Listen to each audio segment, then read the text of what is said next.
哎，走了走了，把机盖关了，这车不要买了。你干嘛？不，这车都跑30万公里了，你还敢买？21年2年的宝马 X5，1年15万公里，疯了吧？你看数据不会骗人，而且你还看仪表盘，刚开始我都以为看错了，你知道吗？就30万公里，这你说这样对呀，你来看一下嘛。 这是21年上牌吧？21年21周的轮胎，原厂的防爆胎，正常开个4、5万公里报废了，它还是原厂胎呀。这就是它专业地方，它这个轮胎肯定就没跑，然后一卖车就换上去了。不可能呀！我赶紧走，不要说了。你先别说，我给你算笔账啊，2年开30万公里，相当于1年开15万公里，每个月1万多公里，每天要300、400公里了。那这公车不正常？他看我开，然后我开完他再开嘛。大哥，你当飞机开啊？核心的话使用磨损的话不会骗人啊。他如果开这么多公里，是不是塌陷了？这里是不是爆浆了？都快X5，他弄一下又没多少钱。最关键是什么？我刚才看了一下机舱盖啊。 你可以看一下，这个火花塞螺丝是不是没拆过？说明证明它没换过。而大保养的时候，它一定去换火花塞的。宝马的话，X5它大保养是3万公里去做的，所以我按我的推断，它是不可能超3万公里的。不，我懂你意思，但这个4S店就确实是30万公里。哎，会不会是4S店搞错了，或者是那个司机把它里程高调了？高调干嘛？我不可能吧？ 你不懂，你赶紧叫过来，这个问题很大。师傅，我反正看了一下记录啊，这车已经开30万公里了。就是你们是自己开的，还是车队里谁在开的？谁是负责的这台车？不是你别管谁开的，你不收车吗？你好好收就行了呗。不，因为是这样的，因为这台车我发现里程不对了。一开始我以为我弄错了，他弄错了，查了一下，宁波一共有11家宝马 4S 店，我又查了另外几家，发现记录都是一样的，您理解吗？ 就是你们这个是4S 店弄错了，还是你调表了，还是咋地？因为4S 店如果弄错的话，你最好的话就找4S店把这个弥补损失来，或者让他能不能跟厂家沟通，让他把这个调回来，就这记录给他调回来。兄弟，我跟你说啊，你啥意思啊？你是不是想压价是吧？不，我不是想压价，就是这台车如果是这么一个记录的话，我是没法收，就是我不收，我如果收我还给你压下来意义，是不是这个道理？不是你这样啊，我觉得你那么专业，你肯定知道这个车的时表有多少。 这样你就给一个时表的价格就行。你说这句话的话，我已经知道你的意思，就是你们可能是自己去动了一下这个表，对不对？是这个意思。不是你啥意思？你这车能不能收？你要能收的话，这样我给我们老板打电话，我还能给你便宜点啊。我给你老板先打个电话，我也不跟你解释，好吧？我跟他说一下。不是，我跟你说啊，你也知道这宝马车电脑数据根本读不出来的。哦，所以说你们就是因为它数据读不出来，需要把电脑版拆出来看一下有没有拆过，有没有读过数据，所以你们才敢在这辆车上干，是这个意思。 不是你这话说的，那个你真心想要不？真想要，我跟我老板打个电话，给你便宜点啊！我感觉这个司机啊有点问题哦，还需要你感觉吗？怎么说？总啊，我们老板说这车不卖了，不卖了是吧？啊，那可以嘛？那我们先回去吧，好吧？等一下啊，我先接个电话，王总，什么事情啊？阿珂啊，哎，我这么信任你，你给我搞脑子是不是？什么意思啊？你跟我说好50万的车，到现场为什么又压到40万？这什么意思啊？不，那个谁跟你讲的？就刚才我司机给我打电话的呀。不，你觉得是？你觉得合适吗？这样子，那个这样的，王总，我这么跟你讲啊，等会你可以好好问一下你司机，都没问题。你这个车你来卖的时候告诉我是不是1、2万公里啊？对呀。但是现在表显是30万公里，知不知道？这怎么可能呢？我也说不可能呀，我还查了好几个 4S 店，我发现记录都是30万公里，能不能明白？不可能的，我这么跟你讲啊，我这么讲你就懂了。就这台车的话，轮胎是原厂胎，我看过了，应该只开1、2万公里的痕迹，然后火花塞这些都没有换过。但是 4S 店有很多维修记录，就维修项目，小保养、大保养加在一起都有好多了，10几万了，能不能理解？这车平时是你在开还是公司里面的人在开？谁去安排的？不是我在开，是我司机在开的呀。那不就结了吗？你车交给他们嘛，有很多维修的项目嘛，但车没怎么开嘛，能理解我的意思吗？我明白了，你这样吧，你让他把车开回来，我来处理。可以啊，你那个老板让你把车开回去，好吧？我们先走吧。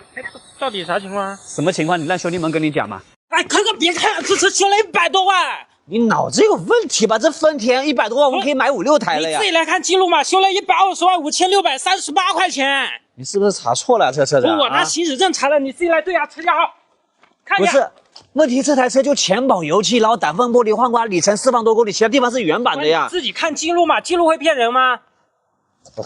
哎，美女，你看一下，就你这台车出险，但是出120万，什么情况啦？120几万？120万不可能呀，我不知道。我也觉得不可能，但问题我查出来是这样，车架号你自己对一下嘛，我用你行驶证查06，你自己这个对一下。因为我们收车的话，我会查一下这台车的一个4S店记录和保险记录，能理解吗？你这个车，你看吗？2节出的事故啊，120几万吗？这怎么说？22年，我车是去年23年的时候才买的。你二手车买的啊？这车谁卖给你的啊？我去年才买的，我朋友那边推荐过来的。那你这样子吧，你赶紧给你朋友打个电话，你问他一下，22年的时候到底出什么情况？我这么说，如果是我想象的那样子，我这车我不敢要，我也没法收，就是你差价会差的比较大，能理解吗？这到底什么情况啊？不是你先打电话，你也先别问什么情况了，好不好？那我现在先给他打对，你先问清楚你到底什么情况，你说这个事情你知不知道，就这么简单。行，我现在给问他。对，你先问清楚。好。不，柯哥，这是撞豪车了呀，理赔那么多。撞豪车，你觉得就一个保险杠有问题吗？这是啊？怎么了？怎么办？我朋友说他也不知道，他是二手车买来的，我这个算大事故车。不可能不知道，他理赔100多万，他会不知道吗？而且的话，你这个关键什么不算重大事故，但比重大事故还严重。它虽然无泡水无火烧，但是呢，它交强险所有都赔完了。因为我们正常人伤的话，交强险能赔到20万嘛，正常是18万嘛，再加一个医保啊各方面20万，它全部赔完，你想象人都撞成什么样子了？啊，谁撞了呀？哎呀，就前保险杠换了，玻璃换了，然后人也没了嘛。啊，你别吓我呀！我现在是这样的，就是具体情况的话，我也不好讲啊。你最好的话就问一下当事人，看当时这个事情知不知道。你让他，因为车价我是没法收的，你让他把这个事情给你说明白。柯哥，你能不能跟我一起去把这个车给退了呀？不是，我现在去退的话好像也不合理。为什么呢？首先，第一，你们是个人与个人之间交易；第二的话，你这车也开了1年多时间了。还有的话就是你们当时那个合同是怎么备注的很重要呀。如果你当时备注了什么车辆无重大事故、无泡水、无火烧、无调表，好像他备注的也没问题，车确实没问题啊，只是人伤了嘛。那现在怎么办呀？你要不这样好了，就是这个事情的话，我觉得你能一个人去处理是不行的，你叫上家里人一起去找他，如果能把损失弥补回来，这是最好的，行不行？那行，要不打电话先？我现在给我哥打个电话，我让我哥过来开吧，我自己也不敢开，我让我哥陪我一起去找他吧。赶紧打电话吧，好不好？问清楚这个事情。柯哥，这肯定算重大事故车了。我不知道呀，但是对我来说肯定算是重大事故车啊。兄弟们觉得呢？我其实想告诉大家，以后买二手车的一定要把4S店记录和保险记录查清楚，同时呢，在合同里面备注清楚，连人伤呢备注明白。哎呀，阿珂，我不卖了，赶紧把合同藏起来。不是，我老婆来了。不是你花20万给你爸买车，你老婆不同意吗？还是不知道？我当然没敢告诉她了，我花20万给我爸买辆车，她肯定要生气的。不是，问题是你们俩是夫妻，你要跟他说一下，先斩后奏，怎么我要先跑吗？哎，你别跑，他肯定看到了，你帮我圆一下。不是这个东西。怎么回事？你是不是要给你爸买车啊？没有，我这车有点问题，我让阿珂来帮我看看。阿珂，你跟他这么多年兄弟了，你要是真为他好，你就跟我说实话，别骗我。不，因为这个车油耗可能有点大，然后他给我行了，那个你们俩也不要打配合了。你爸刚刚跟我打过电话了，他说叫你不要给他买车。你要给他买什么样的车？花多少钱？也没多少钱，这事也不一定呢。我不问你了，我问阿珂。不是你干嘛问我吗？这是。阿珂，他那辆新车到底要多少钱？那个首先我抱歉，我不应该撒谎，但是我希望你能理解他，好不好？不要影响你们啊，因为他父母现在付出了。我是愿意给公公买车的，毕竟他们家结婚婚房也出了很多钱。对嘛？而且现在冬天冷，夏天热的，有辆车确实很方便。你刚才是真吓死我了，你知道吗？我以为你不同意。他那个车看了是20万不到点，反正就是你们要不考虑一下？我们现在存款有12万，加上这辆旧车够不够呀？够肯定是够，但我不建议说你把这台车卖掉。2个原因：第一，你们家需要一台车，没车不方便；第二的话，我觉得公公这种人的话，可以买一个稍微省心一点，时间开得长一点，就是没必要花成本买那种 BBA， 能理解吗？其实我也不想卖车，但是公公不是需要吗？而且这台车我觉得它气味有点大，人开久了也不太好。你说的是那个霉味啊，你解决一下就好了呀。这个能解决吗？这个很好解决，我做了12年的车，我很专业。要不这样，我先帮你解决味道，车的问题我也帮你沟通，好不好？完了，顶完了。怎么了？怎么了？你问一下你老婆怎么了？我不想跟你讲话。你这样子，你带她去看一下车，好不好？啊，哎，小叶，车子看的怎么样了？看好了，但他不敢买。哎呀，老婆，这车我们不买了，我们先攒点钱，到时候再看吧。谁让你不买了？你买啊！哎呀，老婆，我错了，我不买车。好赖话你听不懂吗？你老婆是支持你买的，刚才我是故意逗你的，好不好？带你去看车，她其实呢也知道你父母付出了很多，只是说你们要增加沟通。嘴巴虽然硬点，内心还是非常温柔的嘛。真的吗，老婆？以后有什么事情要先跟我说。张姐，钱没付吧？还没有付。兄弟，要不这样子，你换台车可以吗？不是你谁啊？我买车不，那个我负责的，是这样子的，因为我刚刚帮你查征信嘛，你应该有很多小贷还没还，对不对？对啊。你就黑户，就是做不了啊！我跟小南说过了，到时候做8万米下。是的。你不是跟我说全款吗？怎么是按揭啊？买车分车全款都一样的啦，你不要在意这个。不是。阿珂，这个卡刷不出钱。怎么会刷不出呢？不清楚，你要不让他查一下吧，可能是冻结。要不这样子吧，刚好也刷不出来，你先跟你父母商量好这个事情。这没什么好确定好之后，那你把欠我的5000块钱也给我吧。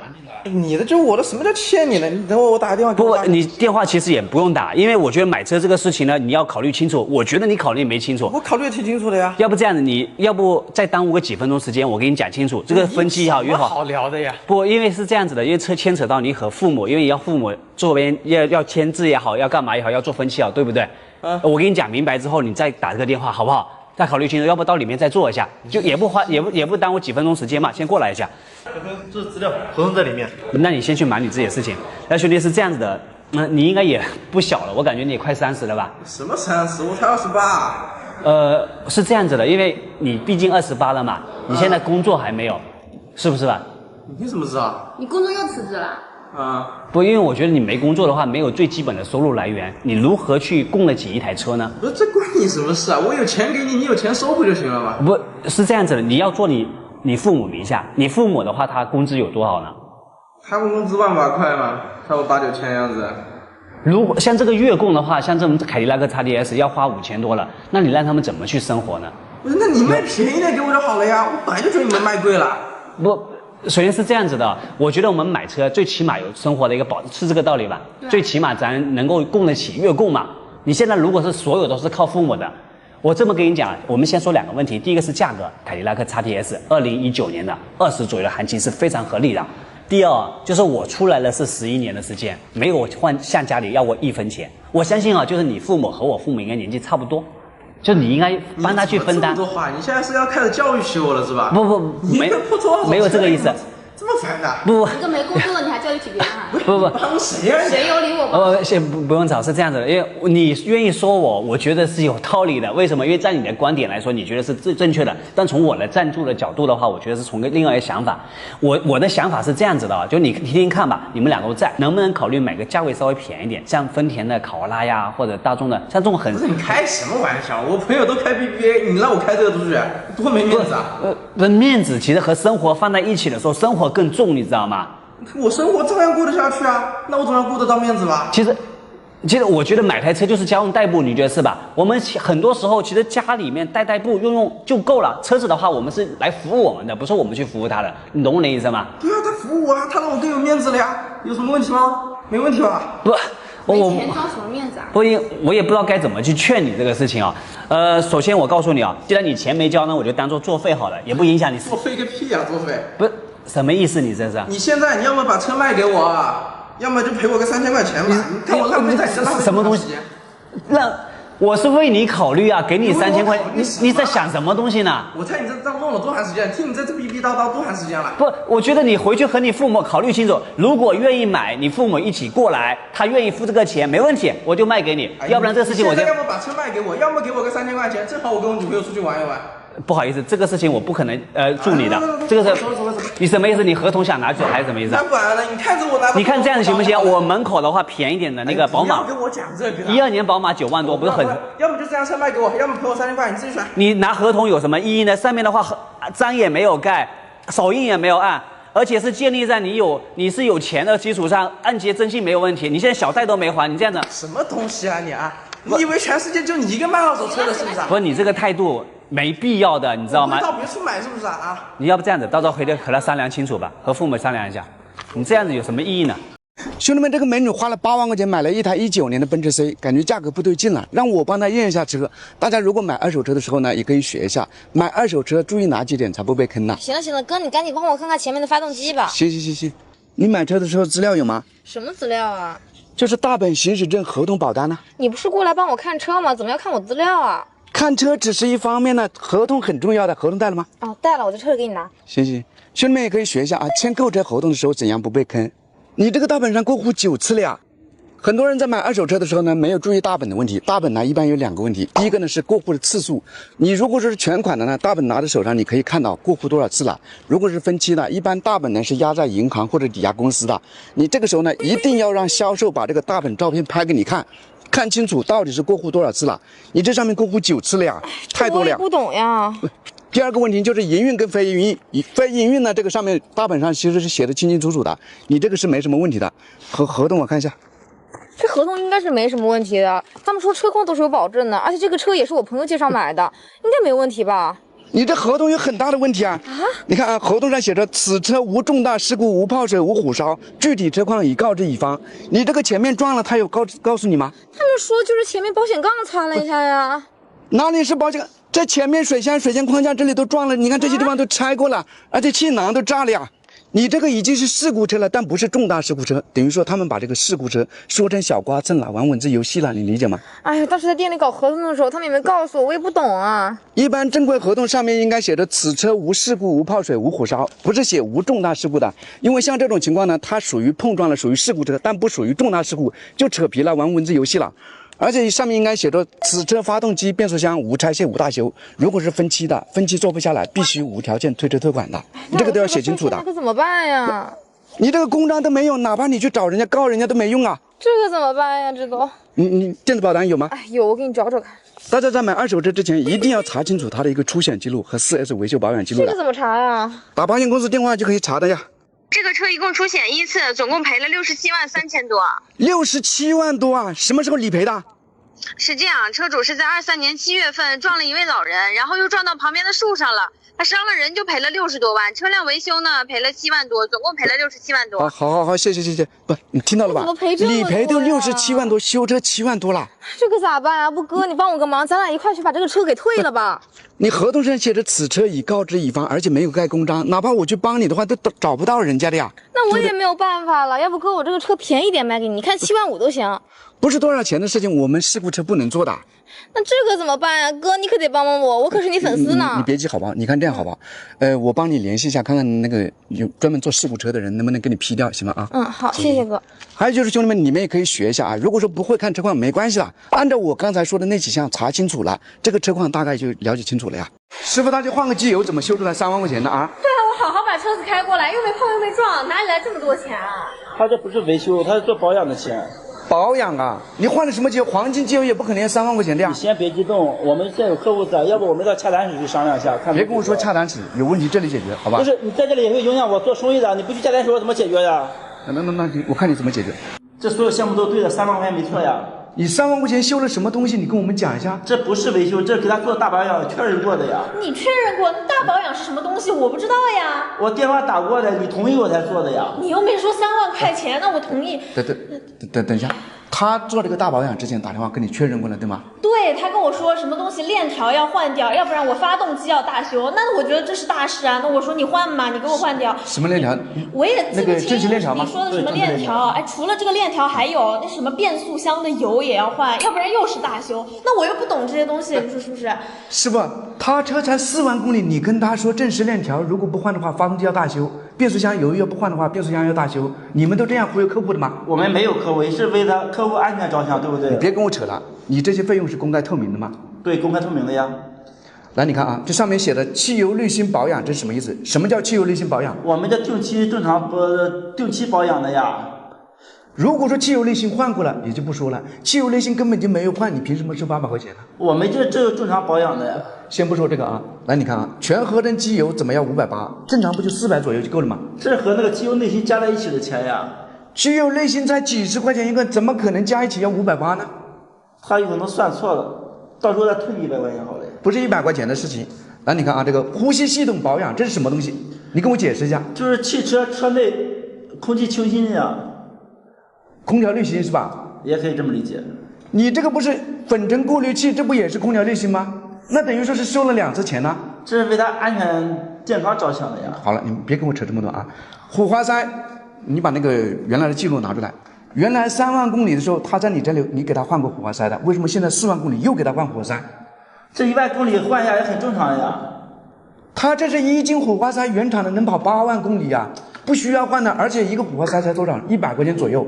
哦，你4个火花塞，你收他1350啊？我这给他换质量最好的呀。你别跟我扯了啊！还有这个什么健康检查费是什么费用？你就是解释一下。从前到后再重新检查，给他去除所有的隐患。你的意思是所有项目做完，然后再给他重新再检查一遍，又收480，对吗？那也太坑了吧！这客户对我信任，我肯定让他放心呀。那你把原厂的这个火花塞跟正时链条全都还原，原厂的都有编号的哦，他不换了。对啊，你给我拿回来嘛。这都花了几天，我早就扔了，我到哪里找呀？如果你拿不出来的话，他可以理解成你这个火花塞跟正时链条没有换，你现在要收他3万块钱。他如果是投诉你的话，你这是什么行为，你知道吗？欺诈消费者，你要1赔3的，懂吗？不是，这都保养好了，你们闹什么闹呀？你这样，如果说所有的这个项目在外面做的话，可能要9000块钱，你不是付给他3万块钱吗？对，你把多余的钱退给他，好吧？原厂件还原。对，你给我退回来。我也做不了主，我去问一下老板。行，我给你20分钟时间，如果20分钟不下来，到时候你可能要赔9万了。兄弟们，车子放在人家店里保养的时候，人家跟你说要做保养了，做哪些项目，我们自己一定要搞清楚，每一个项目多少钱，包括工时费，避免吃亏上当。你们保险公司都这样坑的吗？啊，说好的4000保费，为什么现在变成8000了？这都系统算出来，没什么错呀。他车价才8万，怎么算出来8000？你算给我们看一下。他车子是2手买的，但是我们第1年是按照新车保的，而且我给他保的全险呀。什么全险？该买的没买，不该买的买了一大堆。如果发生事故的话，很多情况保险公司是不赔的。这怎么会呢？你看看这几项不都是对的吗？我问你啊，道抢自然玻璃，为什么你给他单独拎出来买？这当然要买了，要不然他车子停在小区里被划了怎么办？没有说不需要，他这个是包含在车身险里面，你这不是玩套路吗？你懂什么呢？我怎么不懂了啊？我跟你说啊，买保险第一个，那交强险必须要买的，买了交强险才能上路的，它最高理赔不会超过2000块钱的。其次就是我刚刚跟你讲的车身险，车身险里面包含了盗抢、自燃、玻璃、涉水、无法找到第三方、不计免赔。你给他单独拎出来买，这不是坑他吗？啊，他车价才8万，为什么车损给他保12万的？我保得多，赔得多呀。车损是最贵的，保费至少多了好几百，不需要的呀。而且他这个第三者为什么给他保500万？200万就够了。200万够赔吗？我是没见过保200万的。他车价才8万，也就城区代步，一般时速不超过60公里。说个不好听的话，万一发生事故，什么情况才能理赔500万？你说说看。万一就出大事故了呢？这不是你担心的事。我跟你说啊，他5年驾龄了，也就城区代步，又不跑高速又不跑长途的，你给他改成200万就好了。同时加上医保外用药责任险。这个东西没用的，我是给他省钱呀。怎么没用了？如果发生事故，对方有人伤了，需要假肢啊、进口药这些，少则几万，多则10几万的。如果你没有买这个险种，这是花小钱办大事的，知道吧？不是，这么好的险你都给我保啊？你给他加上。这个我们公司不能单独保的，要绑定意外伤害险一起的。什么意思啊？就必须绑定其他险种才能买，对吗？对啊。那行，我现在打12378咨询一下，看看是不是必须要绑定。你别，不用打，我给你保上行了吧？那行。还有就是他这个座位险跟驾乘人员意外责任险这2个险种都是差不多的，你2个都买了，不是重复的吗？只需要驾乘人员意外责任险就好了，而且保额改成2万的。2万真的不够。他就城区代步又不带人什么的，对吧？你给他每周买10万的这个座位险干什么呢？这不是花冤枉钱吗？行吧，那我给你保上行了吧？我给你改了。一共多少钱呢？3185。你看吧，8000一下子变成3100多了。大家如果不知道怎么买保险呢，可以把我这个视频收藏起来，下次买保险一定用得上。你说这个是奔驰E，人家10万块钱卖给你啊？对啊，我买贵了吗？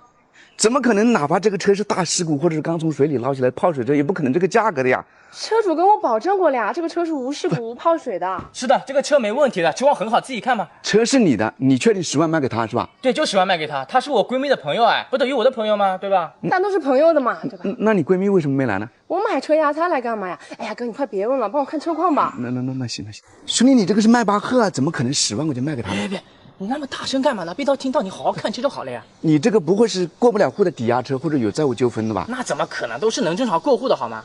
我搞不懂，你到底投什么呢？你们关系很好吗？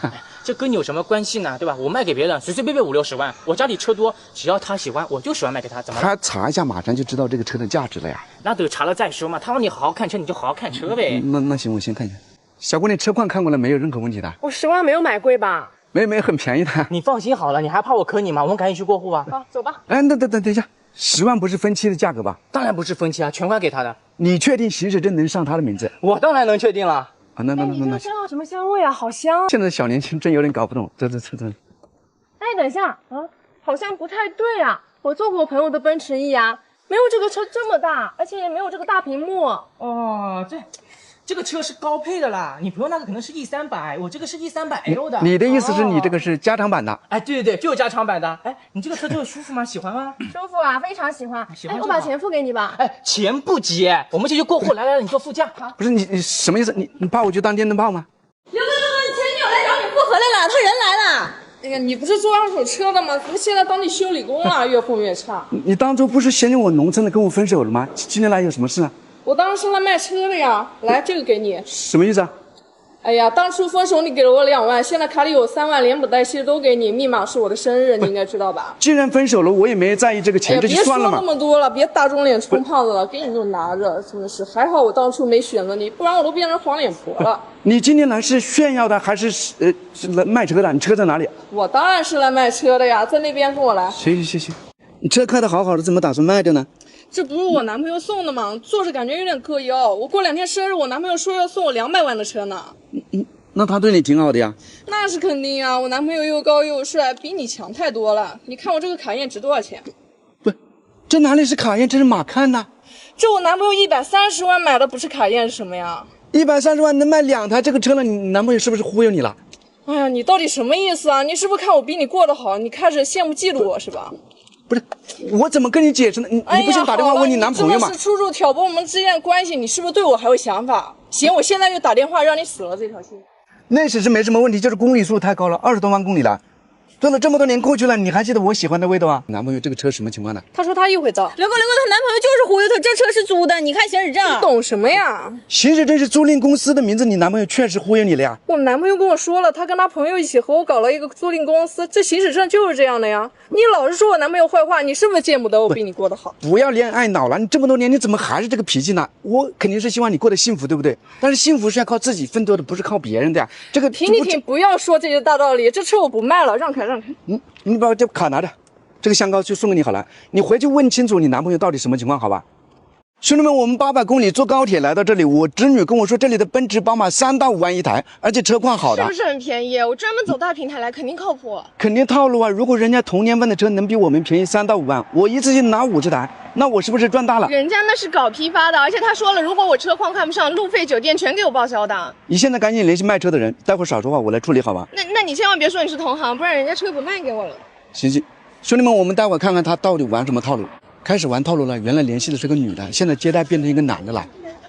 哎，对了，开始联系的不是跟你联系的吧？我那个同事家里有急事，我来接待你们也是一样的，可以吧？这都没关系，我看上那个21年13万的奔驰 C 呢。我们看看车。对，那个奔驰 C 呢？那台车已经卖掉了。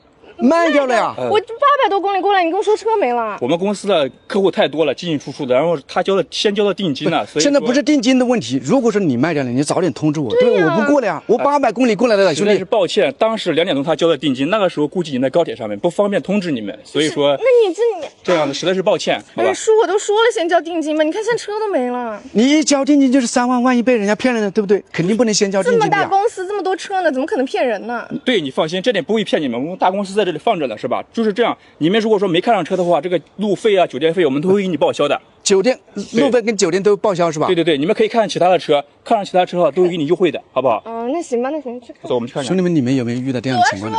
你们随便看，这里车很多的，都是我们的车啊。这个都是是吧？可以，这多少钱？这个车太大了，不太适合你，而且很贵的，100多万呢。原来100多万，现在也不可能要这么多了。宝马可以，宝马帅呀，敞篷多少钱？这个车不太好，知道吧？出过事故，给人家赔了50多万呢，大修过。出了事故赔了50多万呢。美女，这边还有更多的车适合你的，你再看看好吧？还有很多车了。行，那边还看别的车啊？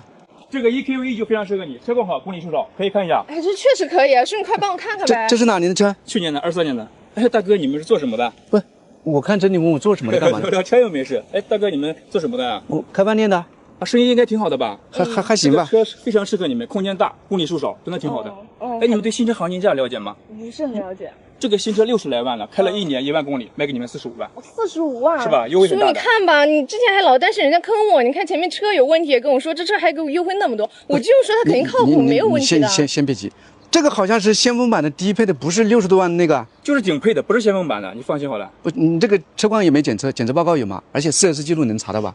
哎，你怎么这么专业啊？你不会是做二手车的吧？你如果做二手车的话，我这个车不卖啊。不，我跟你说过，我开饭店呢，我只是在网上学的，网上查多了我就懂了，知道吧？那我们签合同好吧？走，可以啊，走，快去签合同。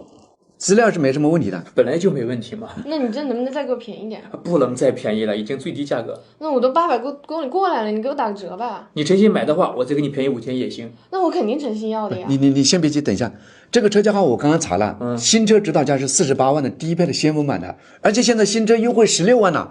开了1年的二手车，这个正常行情大概差不多在28万左右了。那你报45太高了吧？对啊，怎么可能这么低嘛？你不要胡说好不好？你别以为我不知道你在玩什么套路啊！首先第一步，你们在大平台上发布低价信息引流，对吧？我正常发布，我引什么低价？还正常发布啊？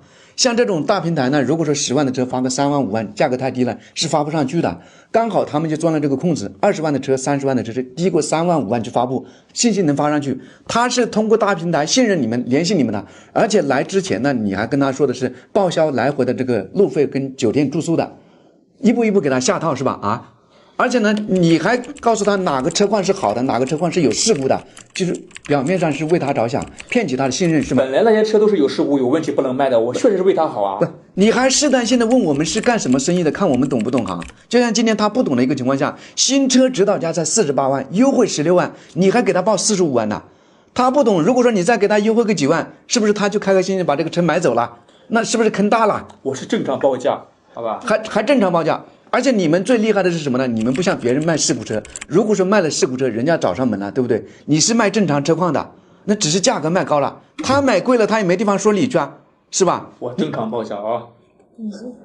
你这是一步一步下套，算了好吧？我们今天这个车不买了。干什么啊？你不买？你把那个来回的路费报了。你都不买了，报2年问题好吧？路费啊？那你自己说。来之前你承诺的是他不管这个车有没有看好，你给他报路费的，对不对？有问题的情况下，我给你报。现在车况没问题，是你不买了，我给你报什么路费？哎，这人怎么这样玩文字？现在玩文字游戏是吧？啊，你喜欢怎么样嘛？我告诉你啊，我干二手车的，你刚刚说的话我全都录音了，对吧？如果说这个路费不报的话，没关系，我把这个录音发出去嘛，好吧？你以后的生意没法做了。你在我的地盘，我怕你啊！你发一个试试，你发。那行算了，这个路费就我们对吧？亏了也没什么是吧？就当买个教训好了。那我们把这个视频录音发出去之后呢，至少别的客户不会在你这里上当受骗，好吧？